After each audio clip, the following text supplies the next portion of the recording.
Hi guys, I'm Kristen. Welcome and welcome back to my channel. I've got tea steeping, I'm in my comfy chair, and today I'm going to do the year in review book tag.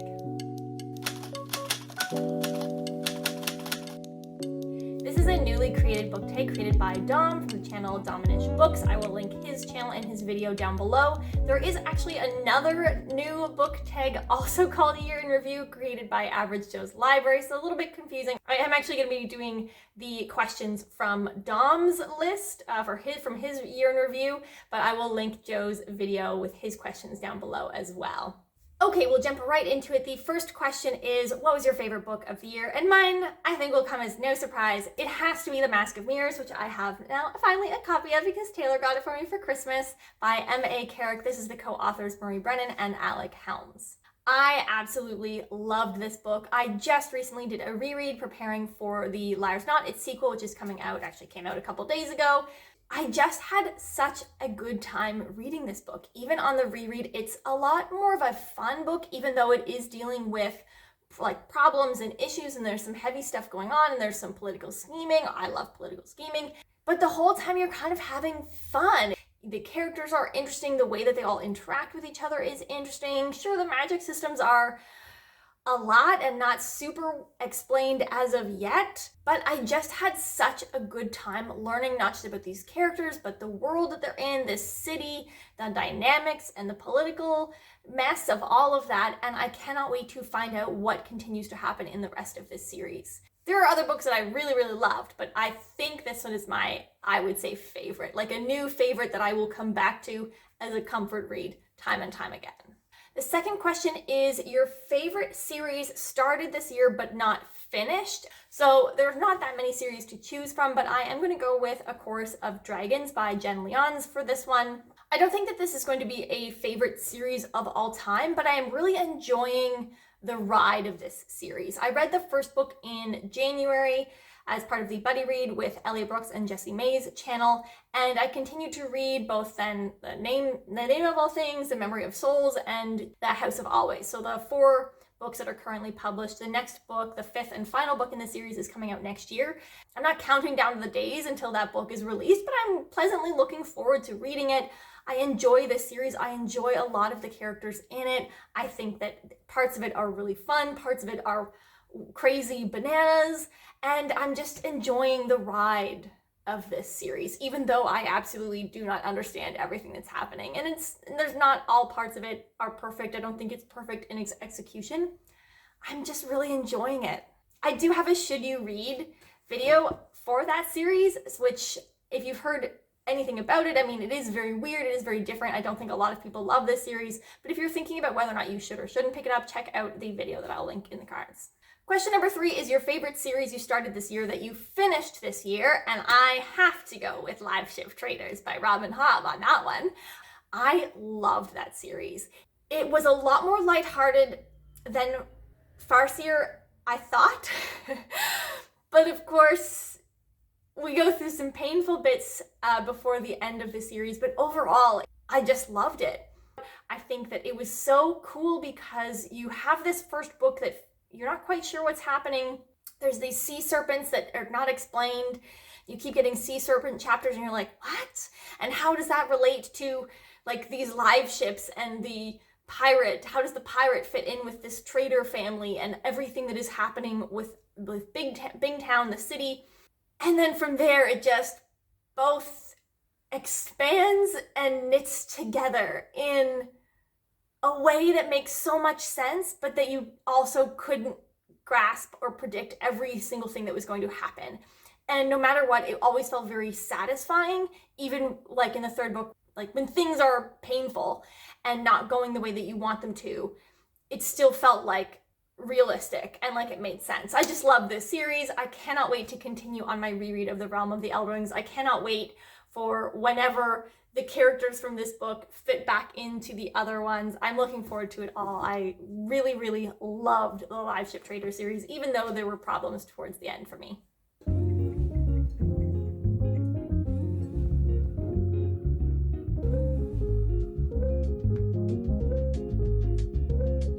Question number 4 is a favorite new author that you discovered this year. I'm actually going to go outside of fantasy for this one and go with Emily Henry. Beach read was not what I expected, but in a very good way. That I was not expecting it to be so gritty and real and emotional and hard-hitting. While I often am looking for just a funny, cozy, easy, nothing rom-com, having these more realistic, happy for now, gritty, real flawed humans and flawed relationships, and still feeling like the ooey gooey sexual tension, like excited giddiness that I got out of those books was awesome. And I cannot wait for more books from Emily Henry in the future. She does have another book coming out next year called Book Lovers. Question number 5 is your favorite new character from the year. I'm sorry if the lighting is so bad. It's just getting so dark outside. Anyway, new favorite character of the year. I am gonna go with Lysand from the book The Counselor by E.J. Beaton. Lysand is such an interesting character. She's not my favorite in a sense of like, I want to be best friends with her. She gives me warm, cozy vibes. Everything that she does makes me so happy. It's not like that. It's that I think she is such a well-written, fully executed and realized human being who is flawed. But Lysand has such interesting complexities going on with her. When I talked about this book in my Fab, Fine, or Flop video, I have like a whole 10+ minute monologue of me gushing about the character Lysand that I had to cut, that I'm like saving the raw footage of still, because I think in my head I still really want to do something with that. She is a scholar, and this is reflected in all of the decision making that she does for this process of choosing the next ruler and how she herself is ruling in the interim. She is also dealing with the grief of losing the queen, who was her mentor and her cherished close friend, but at the same time she's having to reconcile the differences in how she feels about who the queen was as a friend and mentor, and how the queen was as a ruler and a queen. The drug addiction, which is not relatable to me, was made to be so relatable because of the way that it is set up and how it is framed as this thing that she uses to help deal with some social anxiety and stress. And on top of that, there was some really interesting kink stuff that was out of left field a little bit, but very, very interesting. Lysand is such a cool character, and I think that you should read that book simply to experience Lysand. Question number 6 is your favorite new release of the year. I'm not going to use The Mask of Mirrors again because I've already used that, but it did come out this year. So instead I'm going to go with a sequel, and that is Flamefall by Rosaria Munda. I won't get into the whole series. I've talked about this book a little bit in the past, and I'm sure that I'll talk about it more in the future with the 3rd and final book in the series coming out next year. But I'll just explain why I think Flamefall was so successful as a sequel. It didn't feel like that middle book syndrome where you're just sort of like waiting and everything is paused and setting up for the 3rd final book. This book kept the same tone of the first book. The characters were obviously affected by the events of what happened in the first book. Both characters have had things happen to them in the past that affected who they were in the first book, and then in the first book things happen and that is affecting how they are each responding and managing to deal with the current situation of what is happening in the second book. And they do so in very different ways. It was perfect in tone. It is sad and complicated, and you just want to give these characters a big hug, and it was honestly such a satisfying sequel. Question number 7 is your favorite reread of the year. I do a lot of rereads. I don't even mention all of them here on the channel. Sometimes I just like randomly reread a book and then never say anything about it. I did reread my favorite book ever, Daughter of the Forest, this year, but I'm not going to use that as my answer. I will instead use A Deadly Education by Naomi Novik. I read this for the first time last year. I reread it actually twice this year. I reread it earlier in the year, and then I read it again right before The Last Graduate came out. And I wanted to choose this one as my favorite reread of the year because it was the reread that made me fall in love with the book. When I first read this book last year, I think I went in sort of expecting something like or closer to Uprooted and Spinning Silver, and I know that those two are very different books, but it just like they have a similar tone, and I was kind of just expecting like a dark school setup for that with A Deadly Education, and it was so different. It was so different that as I was reading it for the first time, I was just kind of reeling and being like, what is this? But the characters kind of stuck with me and I kept thinking about them. So when I did the reread, that was when I was able to go in with less expectations and comparisons and just read it for what it was and really, really fall in love with the characters of Elle and Orion, appreciate Elle's unique storytelling and sarcasm and chip on the shoulder, sort of bitter, angry responder, sort of a person. Like I was so much more able to appreciate that book for what it is, despite some of its problems on the second read. Question number 8 is your biggest surprise of the year. So I'm going to go with This Is How You Lose the Time War by Max Gladstone and Amal El-Matar. This is a sci-fi, sapphic, time travel, war, romance? Something? It is a story following 2 agents who are on opposing sides of this futuristic war. One of the agents leaves, sabotages one of the other agents' plans and leaves a note. And the notes begin as taunts as the 2 continue to sabotage each other's plans. But over time, they just begin communicating and connecting over these letters. And then it turns into something a lot more. And it was just so unexpected.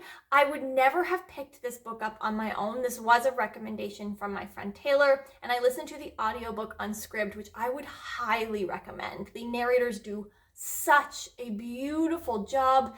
It had enough there that you were satisfied, but not so much that it took over the story, because the point was not about the world or the time travel or whatever they were doing, like threading the weaves of time, it was just colorful background while you were given the beautiful masterpieces that were those letters to each other. Question number 9 is your biggest disappointment of the year. I'm gonna go with A Crown of Gilded Bones by Jennifer L. Armentrout. Part of this is expectation, that I was going into it with higher expectations than I should have. And part of it was just that the book was so disappointing.